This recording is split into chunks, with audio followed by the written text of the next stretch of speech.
a Filipenses capítulo número 3. Como ustedes saben, estamos terminando este año y estamos iniciando otro. Y regularmente nosotros en estas etapas tendemos a reflexionar o a meditar pues sobre aquellas cosas que hicimos y también a proyectar o a pensar aquellas cosas que nosotros queremos hacer. Y regularmente tendemos a establecer algunas metas, o no sé si ya cayó en desuso eso, pero yo me acuerdo que habían esos buenos propósitos de año nuevo. Uno de ellos siempre era bajar de peso.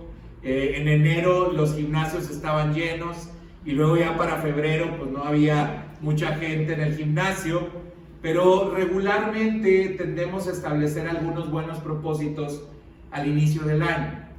Pero otra cosa que también debo decir, hermanos, es que regularmente cuando nosotros establecemos estos propósitos, lamentablemente dejamos fuera el establecimiento de algunos propósitos o metas de tipo espiritual.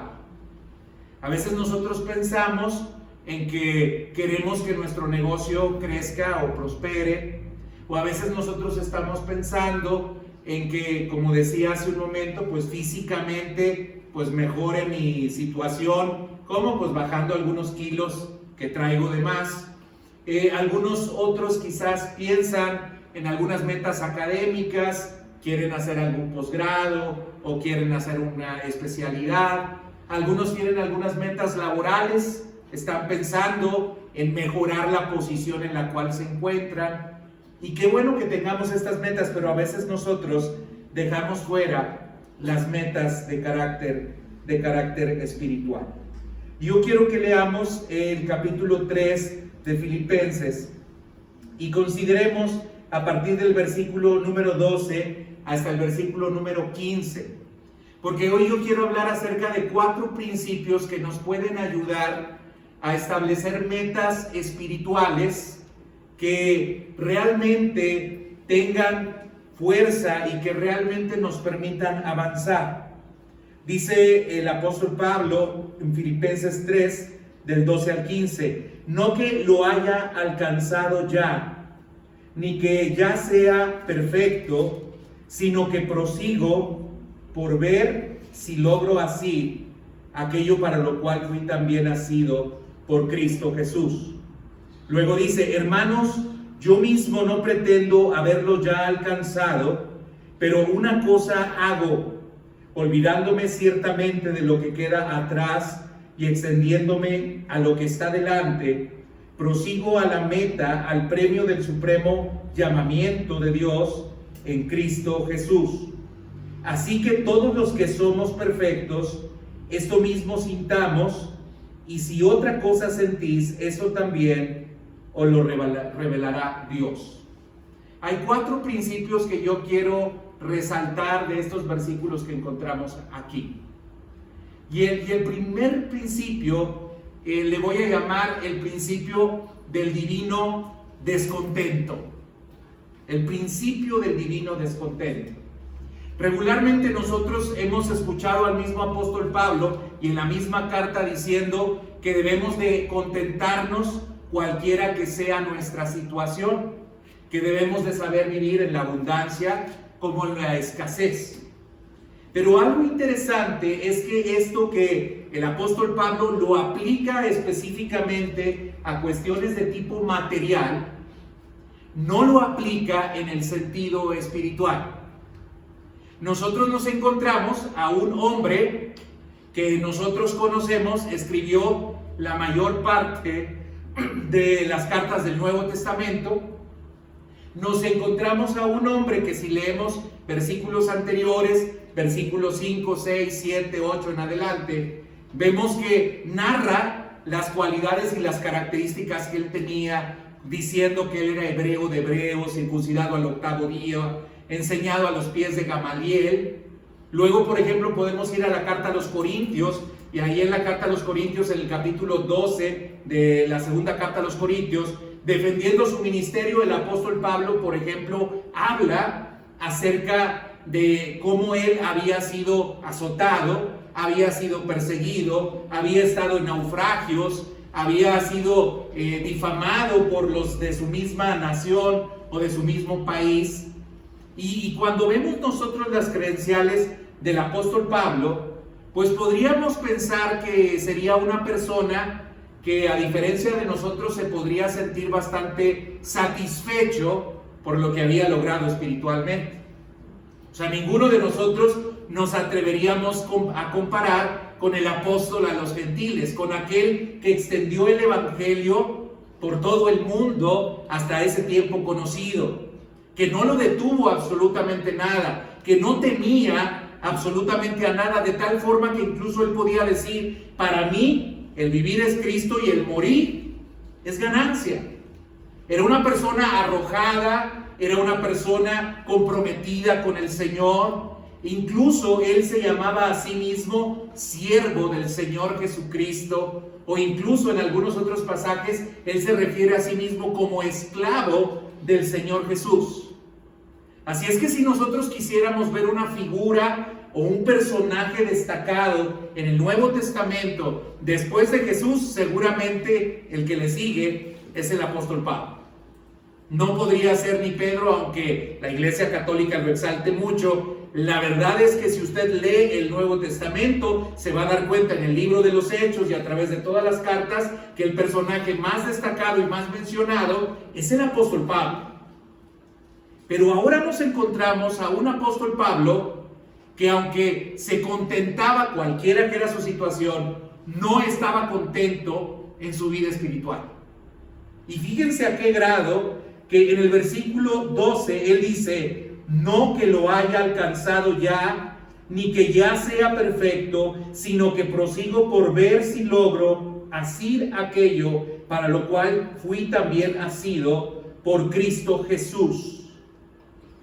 Y sigue diciendo: hermanos, yo mismo no pretendo haberlo yo alcanzado. Él es insistente, él es persistente en que él no considera que ha alcanzado la plenitud de Cristo. Incluso en algunas de sus cartas, él también habla acerca de la necesidad que tenía de crecer hasta llegar a la plenitud del varón perfecto que es Cristo Jesús. Pero saben, creo, hermanos, que contrastadamente con este personaje, a veces nosotros nos conformamos muy fácilmente con la estatura espiritual que nosotros tenemos. O sea, fíjense lo que dije del apóstol Pablo. Y yo me pregunto, ¿quién de nosotros se podría medir con él y podría codearse con él y podría decir: yo, al igual que el apóstol Pablo, he predicado el evangelio en muchas naciones? Yo he escrito mucho y a través de mis escritos muchas personas han llegado al conocimiento de Cristo. Yo he sido perseguido por causa de Jesús. ¿Quién podría decirlo? Seguramente que ninguno de nosotros. Pero en dos ocasiones el apóstol Pablo dice: no pretendo haberlo ya alcanzado. No he alcanzado la estatura. No he alcanzado la plenitud. Nosotros somos muy dados en el plano espiritual a acomodarnos. Y nos acomodamos de una manera muy sencilla. Y hay criterios a veces que ya ni siquiera esos criterios son suficientes. Y algunos ya ni siquiera cumplen con esos criterios. ¿Cuáles son los criterios? Decimos: bueno, que asista regularmente a la iglesia. Bueno, ese era un criterio hace algunos años. Parece que el día de hoy ya no lo es tanto. Pero ese era un criterio para medir la estatura de un buen cristiano. Decías: asiste con regularidad a la iglesia. Otro criterio que establecemos es: ofrenda o diezma o sirve en la iglesia. Y entonces ya íbamos palomeando e íbamos diciendo: oye, pues yo tengo las cualidades de un buen cristiano. Y nos acomodamos con eso. Nos es suficiente con esto.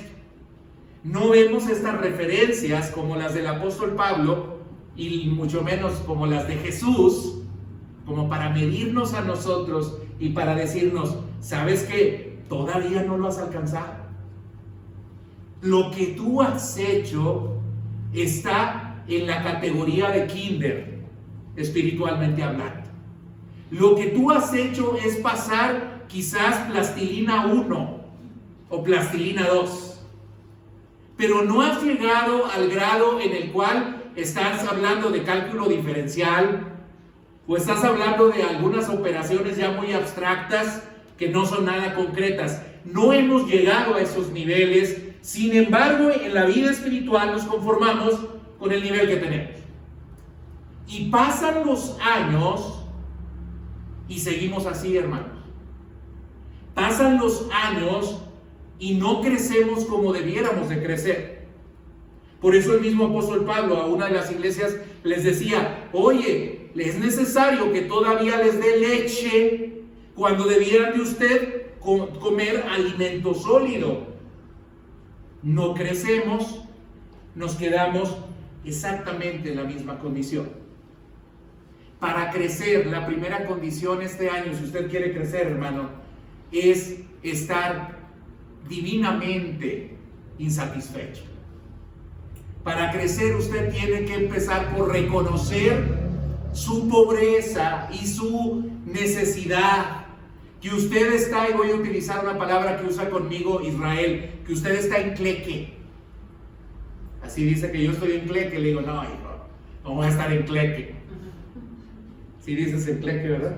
Ah, escuálido. No, peor, que yo soy escuálido. Cuando se pone a jugar conmigo me dice, ¿qué? Escuálido. Escuálido, no, mijo, no, escuálido. Escuálido tú. ¿Sí? Pero hermanos, a ese grado tendríamos que llegar a reconocer nuestra condición. Hoy se habla mucho acerca de potencial. Son palabras que están de moda y que entran ahí en boga, y luego a veces nos sentimos muy bien cuando se nos dice, tú tienes mucho potencial. Pero saber que tenemos potencial, hermanos, es saber nada. Porque aquel que tiene potencial es aquel que todavía no logra adquirir ciertas cualidades o cierta potencia.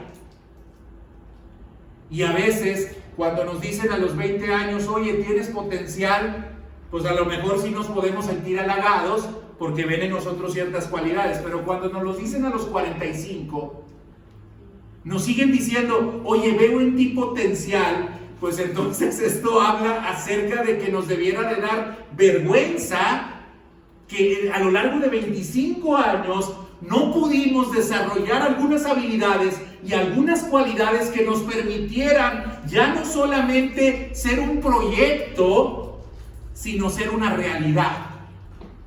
Ser lo que debiéramos de ser verdaderamente, espiritualmente hablando.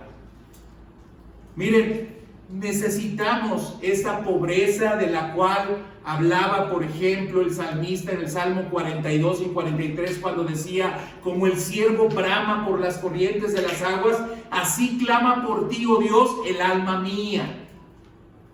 Tener una sed de Dios es necesario para que nosotros podamos crecer espiritualmente. También el apóstol Pedro hablaba acerca de desear como niños recién nacidos la leche espiritual no adulterada, para que por ella crezcáis para salvación. No hay crecimiento porque no hay esa insatisfacción y no hay ese deseo por la búsqueda de Dios. Por eso el apóstol Pablo también hasta oraba por algunas de las iglesias y decía que puedan conocer la anchura, la profundidad del amor que hay en Dios. No podemos jamás, hermanos, y entienda esto, jamás podremos nosotros llegar a tener un conocimiento pleno de Dios. Por eso el mismo apóstol Pablo también nos decía, conocemos en parte, pero conoceremos a cara descubierta, cara a cara, cuando estemos delante de la presencia de Dios. Y por lo tanto, no hay ninguno de nosotros que podamos decir en este momento que ya hemos alcanzado la plenitud. Así es que, primer principio para que usted pueda alcanzar metas en este año es tener una divina insatisfacción. Siéntase insatisfecho espiritualmente o siéntase mal por la condición espiritual en la cual se encuentra. No se dé palmaditas, no se dé likes, no se apruebe, no sea autocomplaciente. Diga, necesito crecer más. Esto que he logrado hacer no es nada. Yo quiero más de Jesús, yo quiero más de Cristo, yo quiero tener mayor influencia sobre más personas, yo quiero llegar a ayudar a más personas, yo quiero servir a más personas, yo quiero tener la presencia de Dios en mi vida de tal manera que esto sea notorio para multitudes. Yo no estoy conforme con lo que ahora soy. Eso es lo que está diciendo el apóstol Pablo. Se siente insatisfecho y dice, no he alcanzado aún esta estatura. Pero luego sigue diciendo, y este es el segundo principio que le quiero compartir. Dice el versículo número 13, hermanos, yo mismo no pretendo haberlo ya alcanzado, pero una cosa hago. Y ahí me quiero detener, pero una cosa hago. Ahí hay otro principio. Y este principio tiene que ver con el hecho de que nosotros busquemos la exclusividad en nuestra actividad. Que nosotros seamos exclusivos en definir la actividad que debe de ser prioritaria. Una cosa hago. Tiene que ver con aquello que para el apóstol Pablo representa su pasión. Él pudo haber dicho, hago 3 o 4 cosas. Pero el apóstol Pablo dice, no, yo he sido muy selectivo y he sido muy exclusivo y solamente hago una cosa. ¿Sí? Esto de una cosa, si usted revisa estas expresiones de una cosa en algunos otros pasajes de la Biblia, se puede dar cuenta de cómo refiere la pasión que tenían algunos para algo en específico. Por ejemplo, en el pasaje de Marta y María, cuando Jesús habla acerca, pero ella ha escogido una cosa y ha escogido la mejor. Nuevamente el enfoque es la pasión de tu hermana está donde tiene que estar la pasión. Ahí es donde tiene que estar el enfoque, no en alguna otra cosa, no en alguna otra actividad. A lo largo del tiempo, hermanos, si nosotros queremos realmente avanzar en la vida cristiana, tenemos que aprender a decir no a muchas cosas para poder decir sí a una sola. Miren, se lo pongo en el plano profesional. Todos nosotros, para poder haber alcanzado algún grado académico, tuvimos que decir no a algunas cosas para decir sí a una, que era el estudio. Tuvimos que abstenernos de algunas cosas que también eran buenas, porque algunas de ellas eran buenas. ¿Quién dice que es malo divertirse? ¿Quién dice que es malo estar con los amigos? ¿Quién dice que es malo el pasear? Pues es algo que es bueno, nos aporta algo, nos desarrolla como personas. Sin embargo, una cosa nosotros priorizamos en algún momento de la vida. Y algunos que, por ejemplo, porque yo conozco la historia de algunos de ustedes que estudiaron ya en condiciones un poco más complejas porque ya tenían otros compromisos. Es decir, no se fueron directo a la escuela siendo solteros, a lo mejor ya estaban casados, a lo mejor ya tenían hijos. Pues obviamente sabían que esa cosa era importante y que había otras muchas que ustedes no podían hacer. Si yo de milagro saqué el posgrado cuando nació Israelito, y eso que pues apenas acababa de nacer y me faltaba una materia, pero yo estaba entusiasmado con que era padre. Y entonces la escuela, no hombre, la escuela me valía. Yo decía, mi hijo, aquí está mi hijo amado, en quien yo tengo complacencia. Y agarraba a mi hijo y tenía trabajo, pero mi hijo. Pero tuvimos que saber que había una cosa, y tuve que dejar un momento al hijo y decir, ya me falta tantito, nomás ahí te va el hijo y déjame termino esto. Porque había una cosa que era importante. Miren, hermanos, si nosotros no empezamos a privilegiar la vida espiritual y a abandonar algunas otras cosas por privilegiar la vida espiritual, no piense usted que va a tener algún avance. No es posible, hermano. Si usted pone en cuarto, en quinto, en sexto lugar la vida espiritual, no pretenda crecer espiritualmente. Es decir, el crecimiento espiritual, hermanos, no es casual. El crecimiento espiritual es causal. Es causado por nuestra disciplina espiritual. Es causada por nuestro esfuerzo por buscar de Dios. No es producto del azar, ni es que Dios providencialmente o Dios soberanamente diga, a este lo voy a bendecir mucho y al otro no lo voy a bendecir. A este lo voy a hacer prosperar y va a ser un gigante espiritual, pero este se va a quedar como un enano. No, hermanos, no es algo providencial.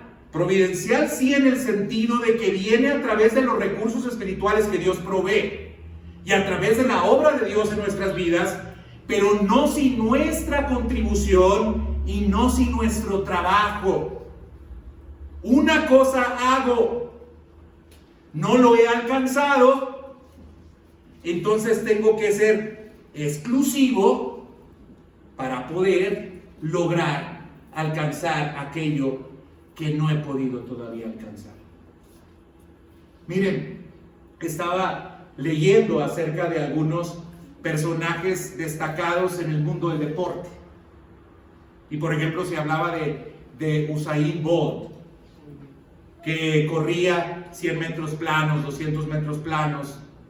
Y él decía, yo me preparo durante 4 años para correr 9 segundos. Y hay personas que a los 2 meses abandonan algo. Y esto, hermanos, si lo traducimos a la vida espiritual, se parece mucho a lo que pasa con nosotros. En enero a veces también empezamos con buenos propósitos y dices, vamos a leer la Biblia en un año. Hermano, yo le digo, ni la lea en un año. Yo en el año no he terminado el Evangelio de Mateo. Pero no lo estoy leyendo, lo estoy estudiando. ¿Sí? Leer sin entender y sin comprender, ¿qué sentido tiene? Leer sin aplicar lo que está allí y que tenga sentido para nuestras vidas, ¿de qué sirve? Leer para cumplir con un deber cristiano sin quedarme con absolutamente nada, ¿de qué me sirve? Algunos leen la Biblia para quedarse dormidos. De veras, o sea, dicen, ay, no tengo sueño, ponte a leer la Biblia, mijo. Con orando o leyendo la Biblia, todos se quedan dormidos. Hermanos, necesitamos ser disciplinados. Si no hay esa disciplina, no puede haber crecimiento, hermanos. Sin la disciplina solamente hay potencial, pero no vamos a llegar a ser lo que podríamos ser si no empezamos a decir no a algunas cosas y empezamos a decir sí a otras. Importante que hagamos esto. Mire, hablaba y veía sobre Kobe Bryant, basquetbolista que falleció hace como 1 año y medio más o menos, en un accidente. Uno de los mejores basquetbolistas de todos los tiempos. Y él tenía un método en el cual él trabajaba 6 horas, 6 actividades por 6 meses. Y todos esos 6 meses dedicaba 6 horas a 6 actividades. ¿Por qué llegó a ser lo que él fue? Porque una cosa hacía, 6 cosas hacía, pero se reduce en una sola: era disciplinar. Para poder encestar todos los puntos que encestó, él tuvo que hacer esas actividades siempre, constante, permanente. Si no, no iba a lograr nada. Así es que este es el segundo principio: el ser exclusivo en las cosas que usted no alcanza. Tiene que ser exclusivo. Una cosa. Ahora, el tercer principio viene enseguida. Usted puede leer ahora, después de que dice, pero una cosa hago, dice, olvidándome ciertamente de lo que queda atrás y extendiéndome a lo que está delante. Y esto habla acerca de un principio que es el principio de una dirección, el principio de dirección. Hermanos, muchas de las razones por las cuales nosotros no logramos avanzar es porque estamos enclochados. Estamos enclochados. No podemos seguir adelante porque solamente estamos pensando en el pasado. Y por estar pensando en el pasado, no vivimos nuestro presente y no hacemos lo que nos corresponde en este tiempo. No puede haber crecimiento espiritual, hermanos, si seguimos nosotros anclados en el pasado. Si estamos solamente pensando en el pasado, no vamos a avanzar. Ni pensando negativamente o incluso positivamente. Porque hay los famosos hermanos de las sendas antiguas, ¿verdad? Hay que regresar a las sendas antiguas. Allá en Tangamandapio, que era mi pueblo natal, ¿sí? Aquel pueblecito con crepúsculos arrebolados. Y nos ponemos históricos y nos ponemos a pensar en aquellas experiencias vividas en antaño, que fueron muy bonitas sin dudas. Pero hermano, estas experiencias pasadas son eso. Son experiencias pasadas. Nos ayudan, sí. ¿En qué sentido? En que nos han dado sabiduría, en que hemos aprendido algo de ellas. Pero no podemos estar mirando hacia atrás. Entonces, noten que mirar hacia atrás nunca ha sido algo que Jesús nos proponga o que Dios nos proponga. Y el apóstol Pablo no nos propone eso. El principio de la dirección es importante, hermano. Si uno pretende caminar mirando hacia atrás, se va a caer, se va a tropezar, va a ser lento. No vamos a poder avanzar si solamente estamos mirando hacia atrás. Hermano, y en el plano personal, ya no aplicado a la iglesia, piense usted, si usted mismo se está autoflagelando por las fallas que ha cometido, por los errores que ha cometido, por la historia que usted tiene, hermano, nunca va a poder avanzar. Si Dios ni se acuerda, hermanos, no me acordaré más. Y nosotros seguimos volviendo atrás. Y nosotros mismos obstruyéndonos el desarrollo y el crecimiento porque seguimos mirando hacia atrás. Usted es nueva criatura en Cristo. Las cosas viejas pasaron y tenemos que mirar hacia adelante. Ese es el tercer principio, dirección. Y el cuarto y último principio, hermanos, del cual se nos habla aquí en el pasaje, es el principio de la diligencia. Fíjese lo que dice así: extendiéndome a lo que está delante, prosigo a la meta, al premio del supremo llamamiento de Cristo, de Dios en Cristo Jesús. Hay dos palabras aquí que aparecen, que es extendiéndome y prosigo. Y son dos palabras bastante interesantes. Extendiéndome podría traducirse también como esforzándome, poniendo fuerzas para seguir avanzando. Mira, hermano, no es posible que nosotros avancemos sin esfuerzo. Hermanos, esa idea de que Cristo nos rescató y que una vez que nos rescató, ahora sí ya nomás estamos esperando la glorificación del creyente, hermanos, no es una idea saludable. La salvación es por gracia, sin duda alguna. Pero cuando uno viene a Cristo, tiene que esforzarse en esa gracia. El apóstol Pablo le decía a Timoteo: hijo mío, esfuérzate en la gracia. Saca fuerzas de la gracia. Toma los recursos que a través de la gracia yo te doy para que puedas ir hacia adelante. La vida cristiana requiere esfuerzo, hermanos. Pero queremos estar arriba de la hamaca con un coco y cantando gloria, gloria, aleluya. Hermano, no es posible que podamos tener crecimiento espiritual de esa manera.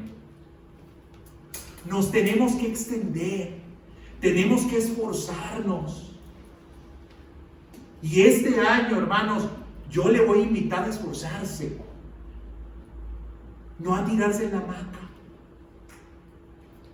Si nos tiramos en la hamaca, aquí nos vamos a quedar, hermanos.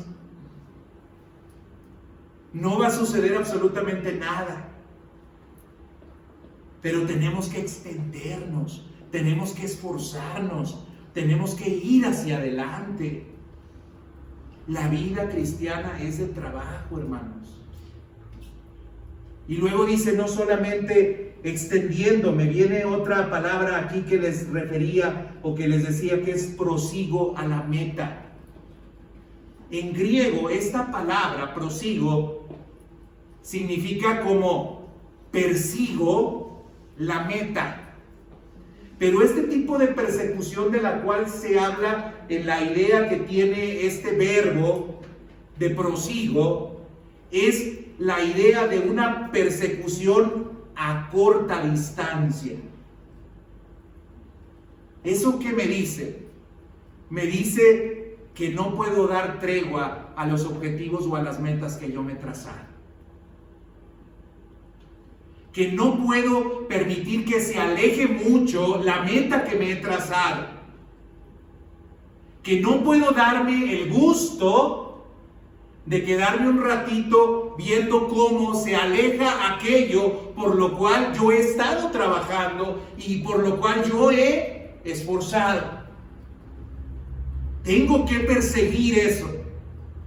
Tengo que ir tras ello a corta distancia.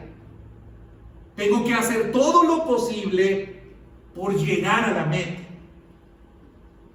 Y hermanos, creo que es importante que nosotros entendamos esto. Miren, cuando estudiábamos el libro de Nehemías, veíamos cómo algunos que querían que se detuviera la obra, le llamaban y le decían, ven con nosotros a dialogar o a platicar. Pero Nehemías decía, tengo una tarea muy importante y no puedo parar de hacerla. Es decir, él tenía una meta y no iba a descuidarse, ni iba a distraerse en ninguna otra cosa para poder alcanzar esa meta. Y había que entonces estar allí. Hermanos, este principio es necesario, el principio de la diligencia. Ser diligentes, hermanos. No puede uno crecer espiritualmente sin diligencia. No puede uno crecer espiritualmente sin esa divina insatisfacción. No puede uno crecer espiritualmente sin que haya en nosotros esa exclusividad. No puede haber crecimiento espiritual si no tenemos en claro la dirección en la cual debemos de ir. Y hoy, hermanos, yo quiero invitarles a que estos principios los apliquemos este año en nuestra vida espiritual. Pero de verdad, hermanos, en serio. Si el apóstol Pablo dijo, no pretendo haberlo alcanzado, hermanos, yo me pregunto si usted podría decir lo mismo. Y pues claro que sí, hermano. ¿O cuáles son sus credenciales? No, yo sí llegué temprano al culto, pastor. Ah, no, pues ya llegaste. Ah, no, pero yo estoy en el grupo de alabanza. Ah, no, pues ya llegaste. No, pero yo estoy diezmando. Y mucho que se necesita que diezmen. No, no es, le ponemos 2 palomitas. No, hermano. Eso no es suficiente. Nuestra estatura espiritual, nuestro crecimiento espiritual no termina allí. ¿Por qué no pensar en que podríamos ser Pablo? Y el mismo apóstol Pablo dijo, sed imitadores de mí como yo de Cristo. ¿Por qué no pensar que nos vamos a predicar el evangelio a otras partes? ¿Por qué no pensar que podemos ser traductores para que otros puedan conocer el evangelio? Porque el apóstol Pablo era políglota. ¿Por qué no pensar que podemos escribir para que otros puedan conocer el evangelio? ¿Por qué no pensar otras cosas, hermanos? ¿Qué tiene que usted hacer?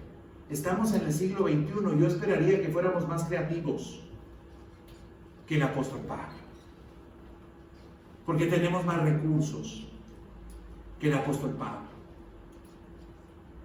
Así es que, si queremos crecer, esos 4 principios tienen que estar presentes, hermanos, en nuestra vida. Yo le quiero invitar a que oremos. Yo soy el primero que puedo decirles, hermanos, me siento insatisfecho. Me siento muy insatisfecho. Y esa hambre yo la quiero convertir en transformación, hermanos. Porque de nada sirve solamente sentirnos insatisfechos si no hacemos nada para que esa insatisfacción se vaya. Porque nos vamos acercando cada vez más a la meta. ¿Usted se siente satisfecho con lo que usted es espiritualmente?